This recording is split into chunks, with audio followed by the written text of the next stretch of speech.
Assalamualaikum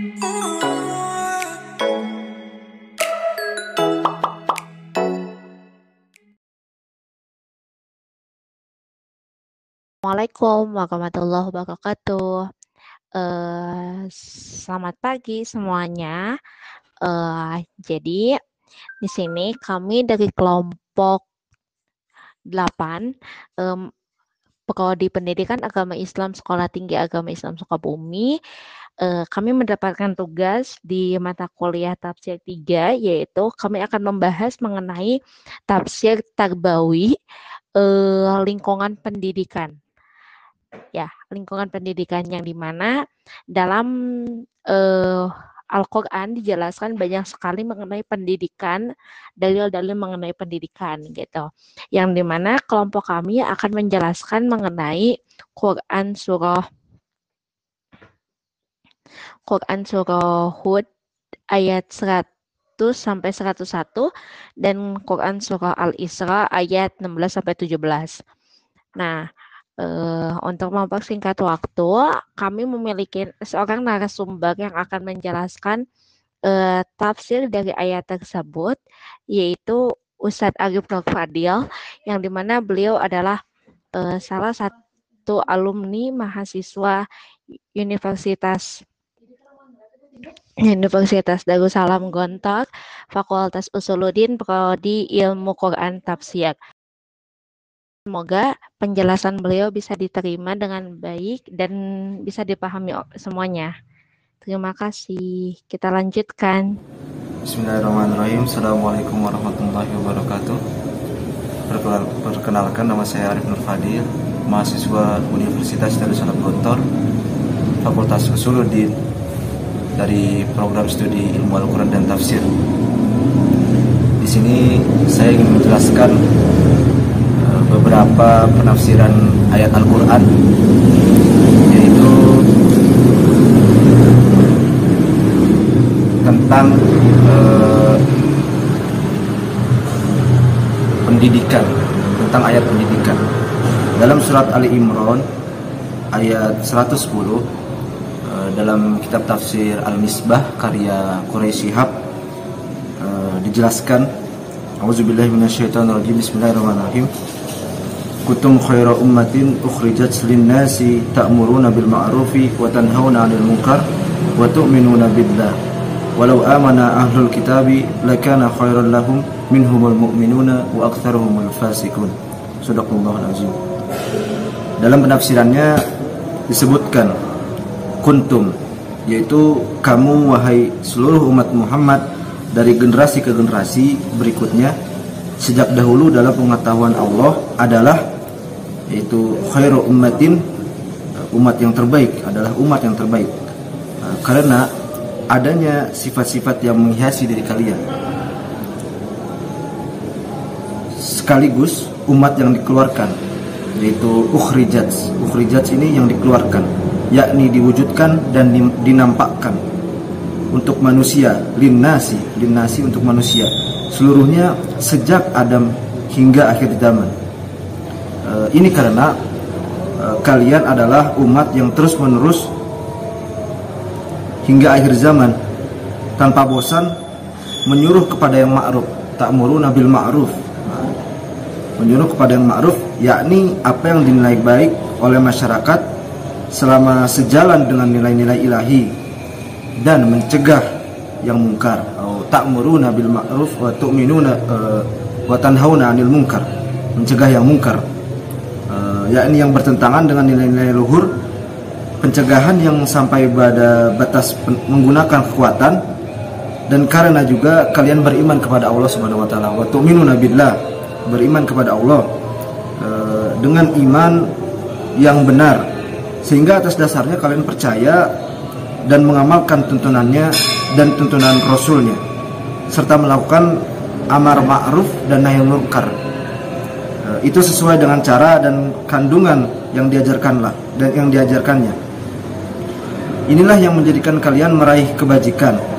Tapi jangan duga Allah pilih kasih. Sebab sekiranya ahlul kitab, walau amana ahlul kitabi, sebab sekiranya ahlul kitab, yakni orang Yahudi dan Nasrani beriman, walau amana ahlul kitabi, sebagaimana keimanan kalian dan mereka tidak bercerai-berai, tentulah itu baik.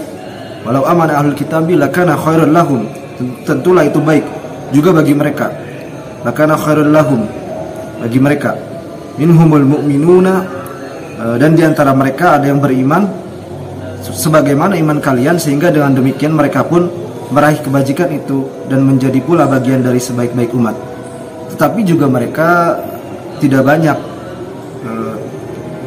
Wa aktsarumul fasikun, kebanyakan mereka adalah orang-orang yang fasik, yakni keluar dari ketaatan kepada tuntunan-tuntunan Allah Subhanahu wa taala. Kata kuntum yang digunakan ayat di atas, ada yang memahaminya dalam dua pemahaman, yaitu kata kerja sempurna dan kata kerja tidak sempurna.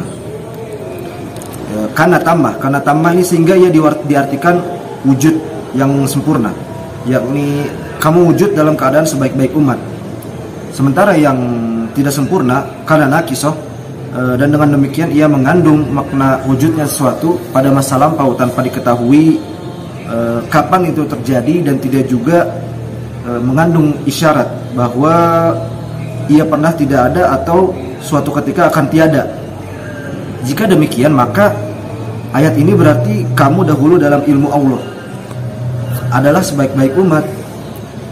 Sementara bagaimana pada masa Nabi Muhammad SAW,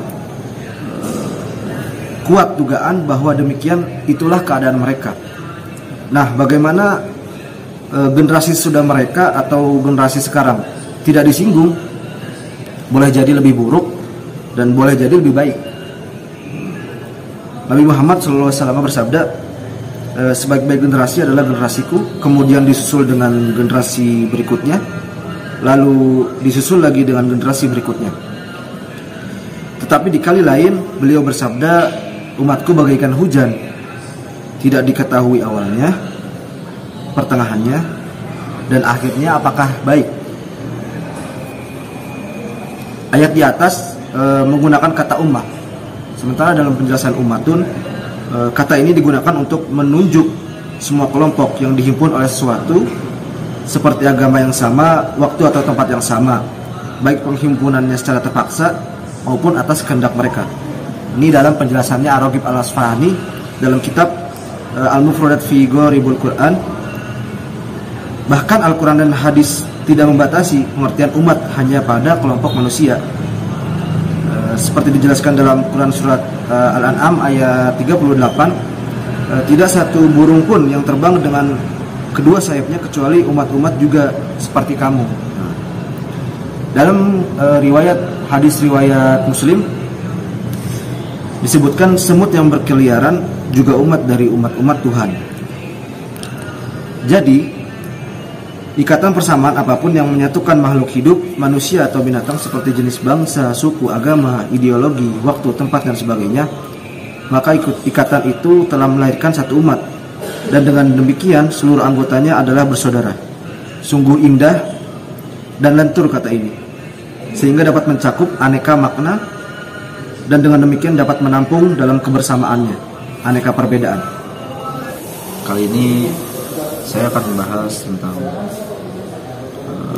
surat Hud ayat 100 sampai dengan 101. Dalam kitab tafsir Quraisy Shihab dijelaskan, A'udzubillahi minasyaitonirrajim, bismillahirrahmanirrahim.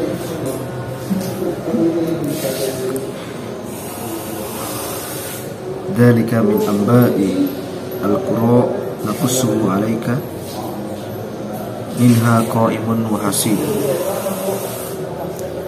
Dijelaskan di sini, yaitu dzalika min amba'il qura, kisah-kisah itu wahai Rasulullah adalah sebagian dari kisah negeri yang telah kami hancurkan. Naqussuhu 'alaika, yaitu semua itu kami ceritakan kepadamu agar kamu dapat menasihati kaummu dan kamu yakin akan pertolongan Allah kepadamu. Minha qa'imun wa hasid, sebagian negeri itu seperti tanaman yang berdiri tegak, di atas lanjaran sehingga nampak terlihat apa yang terjadi. Sebagian lainnya hilang tanpa jejak seperti tanaman yang telah dituai. Ayat selanjutnya berbunyi, wa ma zalamnahum walakinna zalamu anfusahum.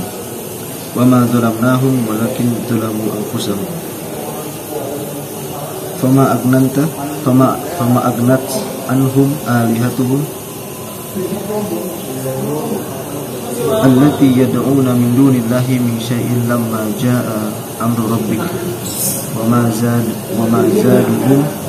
ma zaduhum ghairu tadbib.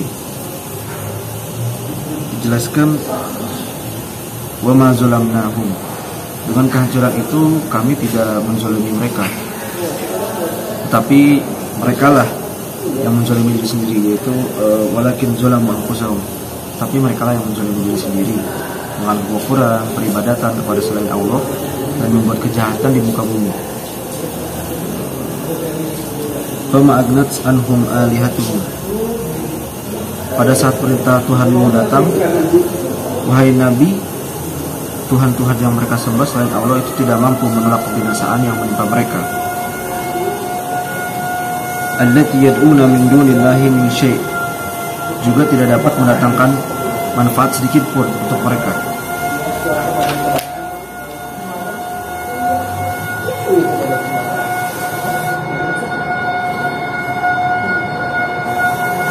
Lamma jaa amru rabbika, sikap mereka yang selalu menyembah berhala hanya akan menambahkan kebinasaan dan kerugian kepada mereka. Lamma jaa amru rabbik wa ma zaduhum ghairu tadbib. Itu sekilas penjelasan dari tafsir Quraisy Shihab. Kurang lebihnya mohon maaf. Wassalamualaikum warahmatullahi wabarakatuh.